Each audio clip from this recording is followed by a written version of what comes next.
Great. Thank you so much for having me. And I will say I'm normally the optimist of most Mhm. panels. I am not today. And I also generally agree a lot with my friend and colleague Sharon, but I'm going to disagree with a couple of things very respectfully. But first of all, I think that there is no question that the US and Europe should and need to do more to pressure Said to return Tunisia to a democratic path. I think at this point, and frankly, really from July 26th forward, there should be no question that Said is taking Tunisia down an autocratic path.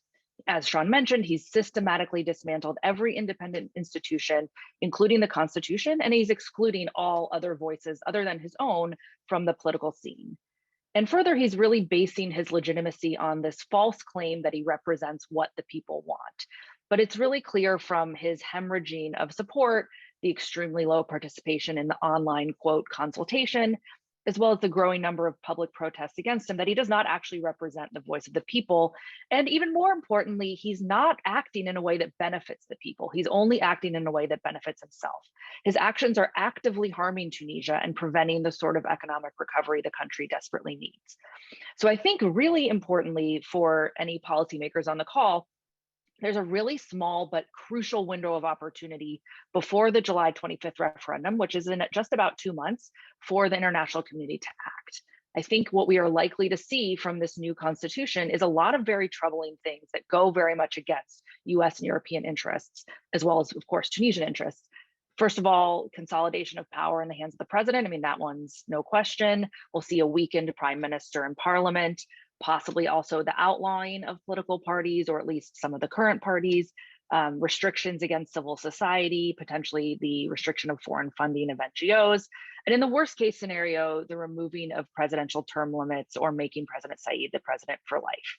And I think we need to be really honest with ourselves here that this referendum is going to pass. If we look historically at constitutional referendums, and Larry, tell me if I'm wrong, but my understanding is generally constitutional referendums pass. And especially when you have a lot of political groups and civil society actors who understandably are saying that they're going to boycott the referendum, what you could end up with is very low turnout numbers, say 10% of people show up, but all Said needs is to say that the majority of the people who voted yes. And that in his mind kind of makes him bulletproof. He can then say he's operating based on the will of the people according to this constitution, even if it's clear to all of us on the outside that this process was a total farce. So the international community needs to act now before we get to this point of this constitution being approved, being the new sort of set of laws that govern Tunisia. Um, so what should we do? What should the US and Europe do? And I'm going to focus on the US because I sit in Washington and worked for the US government. So this is where I'm going to be contrarian. I think I disagree very strongly with the idea that cutting aid, especially fully suspending aid, is actually in the US interest or would be effective. And I think if you look historically at how USAID, not USAID, or maybe USAID too, but has been used as a lever in other cases, it hasn't worked. And Sean and I are clearly on the same wavelength because I'm going to point to Egypt too here. And I just have to caveat with that. I know Tunisia is not Egypt, and there are many differences because I know people will push back on that. But I do think, as Sean mentioned, there's a lot of lessons we can learn. So first of all, when the coup happened in Egypt in 2013, the US tried this approach and it failed spectacularly. And I should note that I was actually in government at the time, first at the State Department and then the Pentagon, right when this all happened. So I saw firsthand how this worked and how it did not. And I think Sharon made a lot of really good points of things that went wrong and things that, could be changed to help the Tunisian situation. But I disagree a little bit with some of the characterization. I think, first of all, that Sisi, there were clear conditions that were laid out to Sisi. They may not have been public, but they were there. He knew what he needed to do to get back on track. But he also knew, and I think he was absolutely right, that the importance of Egypt to the United States was superseded any of those conditions, any of the things he had to make. He knew whether or not, and I agreed, Secretary Kerry did not, it was actually, State Department was pushing against calling it a coup. They were the biggest voice pushing against it. The Pentagon was sort of wavering and eventually said they didn't want to do it either. But Sisi knew that Egypt was never going to be a place the US abandoned. We were always going to maintain our relationship with them. So he could just ignore the conditions. That's not the same in Tunisia. Tunisia has a very different relationship with the United States. The other thing that's a little bit different, I think, is that Egypt clearly was a military coup. I mean, there's no question. If you look at the definition of a military coup, that was it. But what we need to remember when it comes to whether or not we call Tunisia a coup is that the language that triggers suspension of US aid is about military coups. And that's not the case in Tunisia. I mean, I've been saying it's a coup since day one. I clearly believe it's a coup. It's not a military coup, it's a self coup. And so even if the United States were to come out, if every US actor were to say, this is a coup, this is a self coup, it wouldn't do anything legally for assistance to Tunisia. I just want to kind of lay that out, which is why I'm not really taking a position on whether the US should be calling it a coup or not, because I don't think it really matters, frankly. I think it helps when we say it, but I don't think it really legally makes a difference. But going back to Egypt, why I think that this shows us that cutting aid is not a great idea. First of all, when the US did cut aid to Egypt based on Sisi's human rights violations, Sisi actually doubled down on repression. He didn't stop it. It made no influence on his actual repression against the people, which the aid suspension was supposed to stop.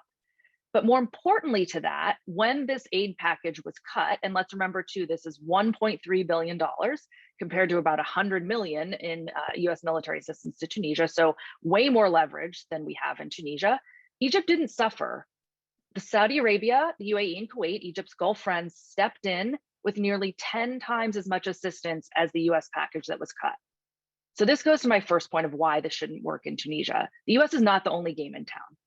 I think the amounts here are quite small, and cutting that assistance opens the door for Russia and the Gulf states to fill in the US void, neither of which is in the US interest or in the interest of protecting Tunisia's democracy. We've seen media reports lately about Said cozying up to Russia, more cooperation with Russia, potentially even visiting Moscow. Russia needs friends right now, and Tunisia could easily become one of them. I think it's highly conceivable that if the US decides we're going to fully suspend military aid or even partially suspend aid, that Russia could fill in that gap very easily. Again, the amounts are not that big. That would take away the US leverage they have with the military. And if we're talking about fully cutting aid, take away a lot of our leverage. There's also reports that Said has been asking President Sisi to pressure the Gulf to give Tunisia assistance. Now, that's not as likely to come to fruition. The Gulf so far has been rhetorically supporting Tunisia, but hasn't actually put any money where their mouth is. But I think we should also just kind of keep that in the back of our minds. The second reason is that cutting military aid could actually hurt Tunisian security. Now, Tunisia is a major non-NATO ally of the United States and a strong security partner. US security assistance has been very effective, and while the military has many problems, there are lots of things that still need to evolve. Tunisia continues to face real security challenges, including terrorism and instability on both borders in Libya and Algeria, and that instability represents a direct threat to the security of the United States and Europe. So cutting that aid to pressure Said, I think, is a little bit like cutting off your nose to spite your face. On the economic side, cutting aid is directly counter to the goal of improving the lives of Tunisians. Tunisia is facing dire economic situation, is in critical need of economic assistance. And I think taking away that assistance right now would be counterproductive, and it wouldn't actually harm Said himself, it would harm the Tunisian people. But the most important reason why I think cutting assistance is not a good idea is that nothing Said has done over the past 10 months suggests he would be swayed by cuts to US assistance. I think the reaction we've seen so far to these sort of sticks is that he's been lashing out, not acquiescing. And I think, frankly, it's naive to expect that withholding $100 million in US assistance is enough of a stick to force Said to change course. Now, I said at the top, I do think the US should act. So I want to give a different approach, one that I think is more likely to be effective and helps rather than hurts the Tunisian people, as well as the people fighting for democracy. So I have two, maybe these are controversial. It's the first time I'm saying this out loud, so maybe everyone will attack me and tell me I'm wrong. But I think the first thing I would say is to keep aid levels the same as they've been in the past, but rejigger that assistance to better assist in return to democracy. So the first way to do that is to take away any direct assistance to the government of Tunisia. Said's government should not get a single US dollar until he returns Tunisia to a democratic path. And here you can take that assistance that's currently going to the Tunisian government and instead give it to civil society, political parties, and the media, who's increasingly under threat. We have this window of opportunity that I mentioned. If the NGO law changes go through, similar to what we saw in Egypt, it will be very, very difficult for the US to continue to support civil society. We have strong civil society partners on the ground, so I think we should double down on our support to them. This also sends a clear signal to Said and to civil society actors and those fighting for democracy of where US priorities are, and it helps actors fighting for democracy. On the military front, I would say cut any aid to the Ministry of Interior, focus instead on the Ministry of Defense, but on training related to military justice, working with the State Department's Bureau of Democracy, Human Rights, and Labor. We clearly need to address this issue of using military courts to try civilians. So keep US funds flowing towards that end. Help with training, help with getting it out, getting that message out, that we'll keep funding the military, but only if you go through and you fulfill these certain criteria that we've talked about. And also keep funds out of the hands of the police who have been engaging in increasing brutality. Second point here is that rather than establishing punitive measures, which I don't think have worked so far and are not likely to work in the future, is to use carrots. So things that reward Saeed for good behavior. I think both Secretary of State Blinken and Administrator Power said that should Tunisia return to a democratic path, quote, our support can increase. I think this is a good path to take, but the amounts that are currently at stake, about 100 million, are not enough to sway Saeed. You need additional pots of money, additional sweeteners that can help encourage him to get Tunisia back to a democracy. So I think, I agree with the idea of conditioning a new IMF loan on democratic reforms. That's been in the IMF talks for months, but you need to offer much more substantial pots, such as one idea is to make clear that the $500 million Millennium Challenge Corporation grant, which is currently in limbo, needs to be conditioned on the return of a freely and fairly elected parliament. And as Ron was mentioning, we need to have actual people who determine this thing is free and fair. Saeed has said that he's not allowed to allow outside observers, but the US needs to make sure this is not just a box checking exercise to say, okay, they held elections in December, they have a parliament, they can get that money. No, this needs to actually be determined by a freely and fairly elected parliament. You can also put forward some substantial pots of money as direct budget to support to Tunisia should Saeed return Tunisia to a democratic path. That's not on the table right now in the US. I think it should be. And other carrots that are much lower cost, such as diplomatic carrots, invite Tunisia to participate in the Summit for Democracy follow-on activities. From my understanding, Saeed was not happy to be excluded from last year's event. That actually really upset him. So throw that out as a carrot. If you do these things that we mentioned, you can come back. We'll allow you to participate in that forum. Invite President Saeed to visit the White House. Again, if he does this, publicly praise positive action. These are all low cost actions that I think are much more likely to be effective than the sticks that we've put forward so far. And finally, I completely agree with Sharon, we need to have very clear benchmarks. So far, the US has been really reactive. We need to see clear red lines, clear benchmarks. I think these should be public benchmarks so that the Tunisian people are aware of what they are, as well as US citizens, for Tunisia to be able to open up these new streams of aid or diplomatic support. This can't just be return Tunisia to a democratic path or have an inclusive process. You need very, very clear lines so that Saeed can see when he's met them and Tunisian people can see when he's met them.